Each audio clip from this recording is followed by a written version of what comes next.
I'm going to open up with a couple of quick comments.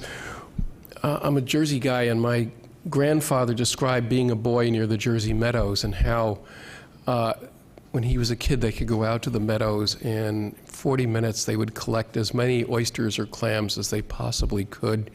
And nowadays, of course, you wouldn't dare collect them because filter feeders from any of these places would, it's going to be a long time before they're clean enough for human consumption. Could you talk just a little bit about maybe local food sources and if people thought about this issue in areas that have traditionally been polluted? And can the mitigation that would occur after or in the process of responding to the storm also benefit some of these local food sources? Sure. Actually, you know, when you talk about that, I'm drawn to one of the winning proposals that was put together by the SCAPE team. And that was a team that actually, a large part of their coalition was defined by a group called the Billion Oyster Project.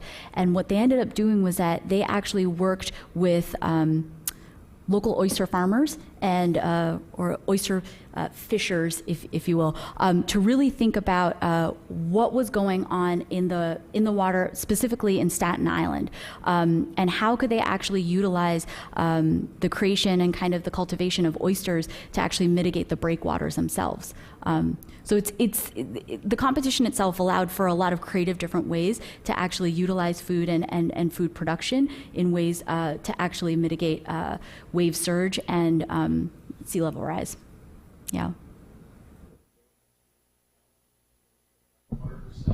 Yeah, it's true. I grew up in water, but not water like around New York, but I guess it was still the Atlantic, one way or the other. So I wanted to hear a little bit more about actually the competition itself and how the proposals were selected for funding, and actually, I mean, I'm taking it that, and actually where the money came from. I mean, how you were able to kind of put the funding together in order to be able to use it this way. You know, this roundtable also got very engaged with the issue of the Gulf region post-Katrina, where it became a very fragmented set of responses, even though there was an effort by people locally to do something much like what you were able to do up in New York, but it just didn't happen. And so I'm just kind of interested in how you were able to, how New York was able to, and New Jersey as a region were able to assemble the resources in one place to hold a competition, and then how the winning proposals were selected. Sure. So the process itself, it's actually a really interesting example of collaboration, not only for the designs themselves, but actually the format of the competition. So the funding itself for the actual projects are from HUD. So the Community Development Block Grant Disaster Recovery Funds, the third tranche of it, that is actually the $920 million that's funding these projects. But the process of the creation of those projects and those proposals were funded by a couple of different streams. One of the lead supporters was the Rockefeller Foundation, which is, has taken a lot of work in terms of the 100 Resilient Cities and really taken it to another level. The Surdna Foundation, JPB, and now that we're in the phase in which the projects were actually selected, the lead supporter for the implementation phase, which is what we're in right now, is the Rockefeller Foundation, because there still needs to be Rebuild by Design staff to make sure that the projects themselves are true to kind of the design. The way in which the projects were scored and the way in which the projects were decided to be winning projects were a couple of different things. It was a closed-door jury, but I do know that a lot of the things, and what they did was they actually had a diverse jury themselves to actually select, but one of the pieces was definitely the community engagement piece, right? So how did communities co-create, and was that actually a piece of the final proposal itself? Another piece was actually, when all of these teams came up and presented at the final presentation, they actually had to show whether or not these proposals could be implemented in other places. And so I think some of the things that we talk about at Rebuild by Design is that if these projects, these 6 projects are implemented and that's it actually then is a failure. But if these projects then are catalyzed and these projects are actually utilized to create other projects in other places in which these original 6 projects are kind of the building blocks and kind of the learning tools in which they can be applied in different places. That actually was a large piece of it. And so I think that in terms of deciding in which projects actually became the winning projects, that was a large piece of it as well. Yep. There were 3 stages. Yep. Yeah, sure. Because I totally raced through it. So the first stage was really the selection of the teams, right? So when 148 teams applied, what they looked at was essentially how interdisciplinary were these teams. When these teams applied, they had to actually show who was on the teams, and then roughly kind of what area or what region they wanted to focus on. But really the way that they were selected is kind of how outside of the box were they thinking? Once those teams were selected from 148 to 10, those 10 teams then had to tour the entire region itself, and that's what we called the research stage. So, you know, they actually had to visit a shore community in which they spent 2 to 3 days, not only working in soup kitchens, but actually walking alongside the entire shore so that they could understand what was going on. They had to spend 2 or 3 days in the public housing developments in Red Hook, Brooklyn, to understand what the effects of Sandy were in an urban, densely urban area. And so that really was about, I think it was about 3 months. And then after that, really the teams then started thinking about where were the areas that they wanted to focus on, what were the pieces they wanted to hone in on, and they actually came to the jury with I believe it was 3 to 5 what they called design opportunities, saying that, you know, based on this research stage, here's some things that we're thinking about, and here's some things that we can actually that we actually think that we can focus on. And so the jury actually, they were tasked with really thinking about how the projects actually fit in with each other as a region. After those design opportunities were presented, the jury, you know, kind of said that they should go ahead and pursue one of them, and then that was the piece that really was the design stage in which they were required to build a local stakeholder within the specific community, really work on building that team, really work on honing in on that design, and then the final presentations were, I think, in May, with the announcement happening in June. This is a big cultural shift because traditionally the architect comes from on high, the regional planner comes from afar, and they descend down and tell the locals what to do. And you learn a lot working in a soup kitchen, I'm sure. Yeah, I mean, and I think just, I mean, I raced through a couple of those pictures, but just think about, you know, someone sitting at a table, you know, lived in that community for years. Their parents lived in that community. Their grandparents lived in that community, right next to a Dutch architect with a translator next to them, right next to an artist, right next to a water engineer, right? And they're required to kind of really think about that issue together and think about kind of what the problem is and what the solution is that they can actually implement. We have an expert from New York, New Jersey, and Pittsburgh who's next, and a former dean. You've left out the most important thing, Dr. Jackson. I'm a native of the Bronx who goes back. Oh, that's right. That's not New York. You once accused me of being from Brooklyn, and I thought I corrected you at that point. This is superb. Well, let me respond. In fact, you've sort of helped me by pointing out the fact that there's you're sitting next to someone whose parents, whose grandparents live there. But actually, one of the nice things, the exciting things about the Bronx for someone who goes back there often is that it's in a state of flux, as you'd expect in an urban area like that. And certainly, the Hunts Point market changed the rate of flux of the community and the demography. You had somebody who talked about going there for a job because it was poor. I suspect that it will continue in flux. And you've got this wonderful thing you've put together, but it's not going to really get to its final stages for 5, 10, 15 years. Oh, definitely. The borough president will still be there. The mayor will still be there. That office will still be there. How do you, the community groups, the half-life of community groups, as good as they are, is never that long as the half-life of a bureaucracy, whether it be from the Hunts Point market merchants or as I say, from the government. How do you plan? Do you have any planning at all to keep the community groups active, to keep them supported? The Rockefeller Foundation's not going to keep funding this forever. How are you going to keep that going for the long term? No, I think that's a great question, and actually that's part of the reason why I started working at Rebuild. My background is is as an organizer, both in India and in Brownsville, Brooklyn. And so part of the work that I'm doing actually is how to implement and how to implement in such a way that, knowing that it's actually going to take a generation to build these projects, how do you really support these communities? I'm going to push back a little bit and say that our lead community group on the ground was the Point CDC, which has been around for about 20 years, and I don't think they're going anywhere. But I would actually say that because the communities themselves and because the residents themselves, whether or not they were affiliated with a specific community-based organization, actually bought into the plan, they actually will continue to stay motivated to make sure that the plan itself is true to the actual proposal that they created.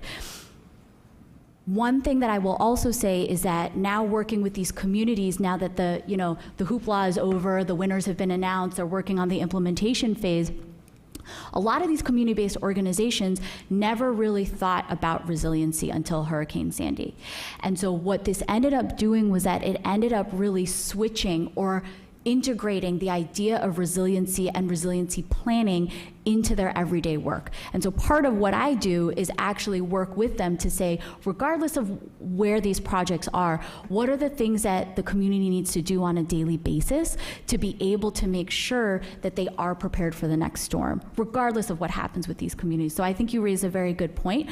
I think specifically in the Hunts Point project, this was the first time that community members, business owners, and the government itself actually sat down at the same table and really, in a non-combative way, really approached this issue. And so part of what we're trying to do is to maintain that conversation, knowing that this project is in the pipeline, but what are those other things that they want to be talking about, and how can we leverage kind of the beauty of this year-long competition into returns that go on further.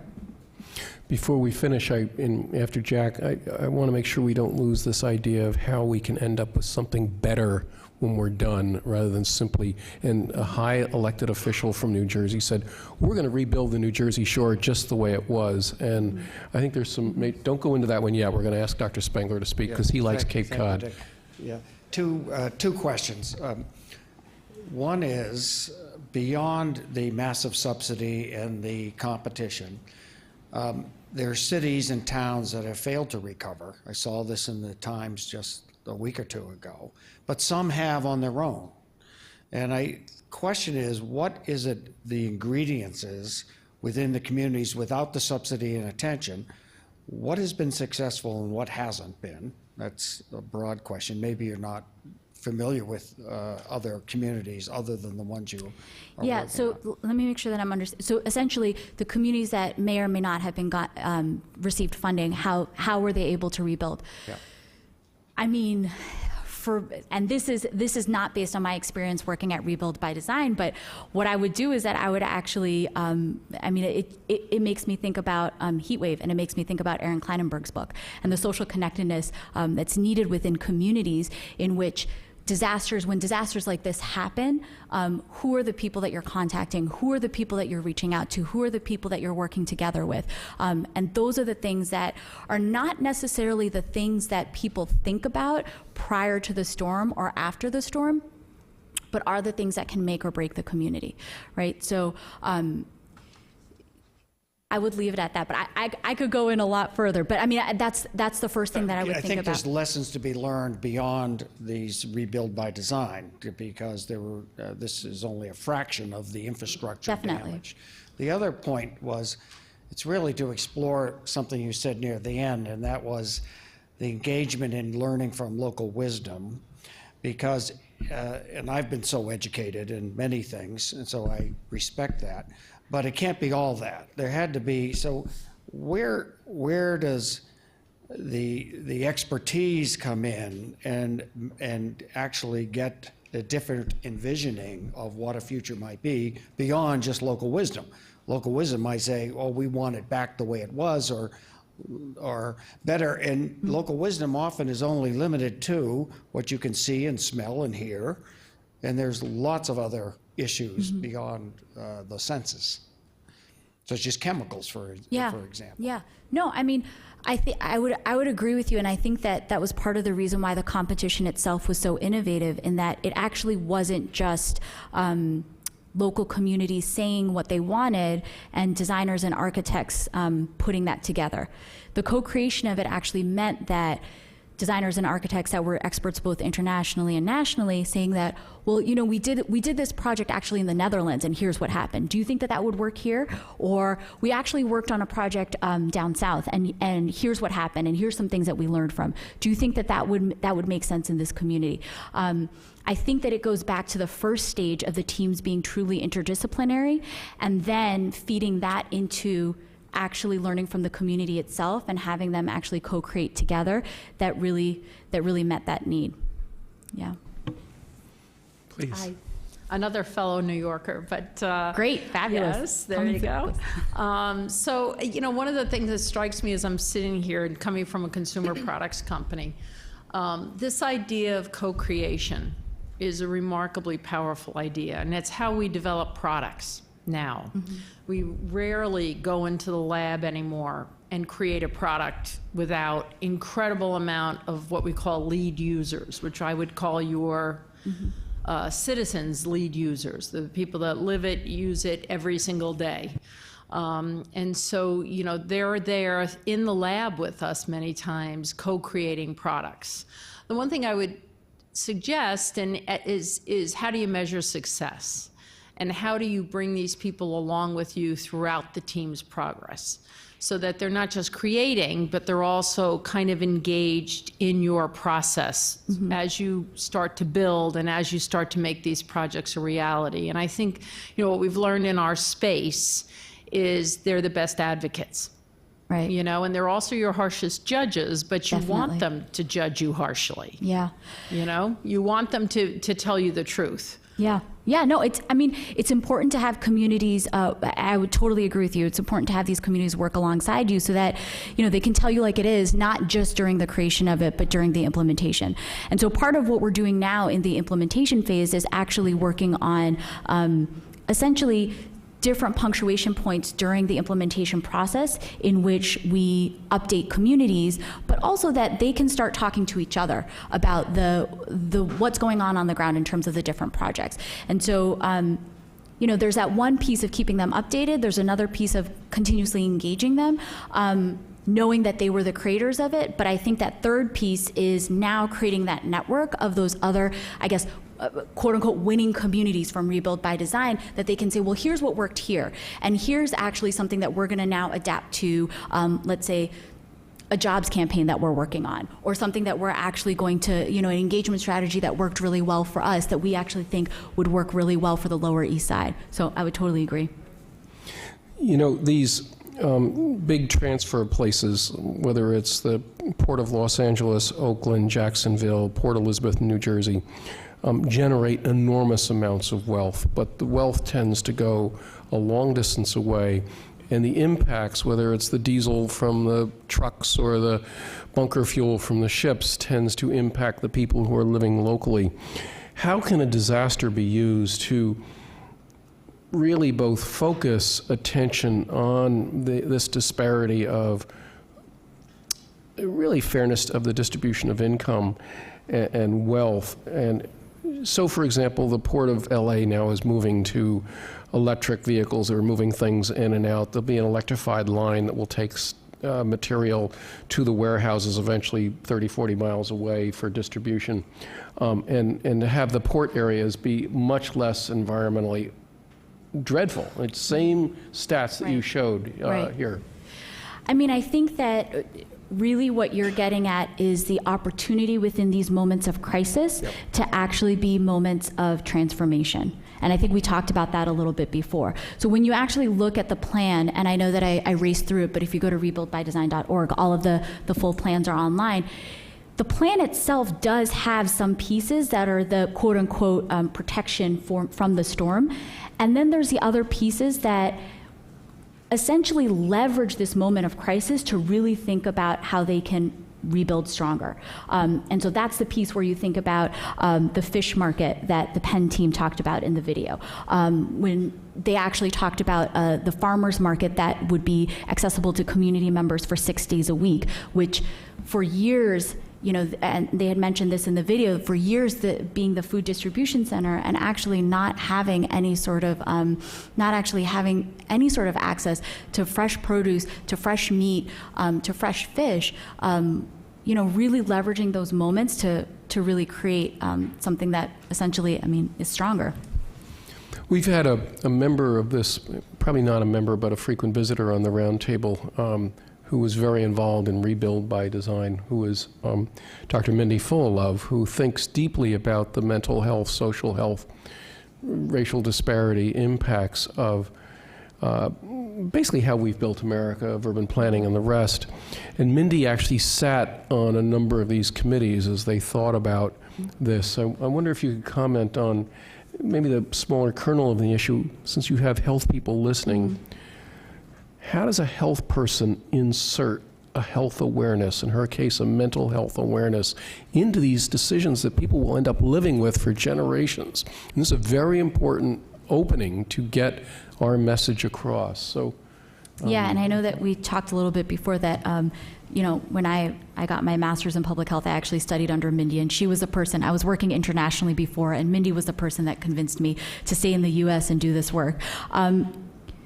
This team itself actually took the work of Mindy in terms of thinking about the psychological effects of displacement, but didn't actually present it out to the community in that way, and said that, displacement isn't an option, right? This is a community that is going to stay. And I think that when we're talking about things like mental health and public health, there are a lot of things, and the other piece that I talked about was essentially the social determinants of health that communities talked about without really talking about it. And I think sometimes, both with my work here and my work in Brownsville, Brooklyn, I've found that when you talk about it without actually talking about it, you engage communities more. I think that there's a divide when you start talking about the health effects and when you start talking about the mental health. But when you talk about the energy of a space, and when you talk about the joy of a space, and when you talk about the community within that space, it actually gets to the same stuff, but it actually is articulated in a very different way. Al, we've got to stop in about 3 minutes, so you get the last question. Great. Al McCartland, Roundtable and EPA. You mentioned resiliency several times, and so have others. I was wondering if you could sort of just speak to what that means, both to the people who live in the communities and to the designers, and was there a meeting of the minds of a concept of what that means? In terms of a definition of resiliency, I think that when we talk about it, we talk about the ability to bounce back in moments of crisis, and we really keep it at that. I think that when we talked about that idea with these different communities, we really just kept it extremely simple. I think that a lot of the design opportunities that came out of the competition that were not necessarily a part of the final proposals talked about a resiliency strategy in terms of communications. And I think that that's one of the large pieces that is a huge kind of disjuncture at this moment, in which for us personally, we're working with these different communities to talk about resiliency, but there are a lot of other communities that don't necessarily understand what that is and all the bits and pieces of it. And so how can we really take essentially the successes of health communications, whether it be the smoking campaign, whether it be things like that, and adapt it to a resiliency campaign? Right, and really inform communities on the ground. There was actually one of the teams that talked about a strategy in which they compared flooding and flood risks to poker, right? And so it essentially is talking about resiliency and flood risk, but in a very different way, but in a way that's palatable to communities that aren't necessarily thinking about this all the time. So could we thank Ms. Chaudhury for an excellent presentation?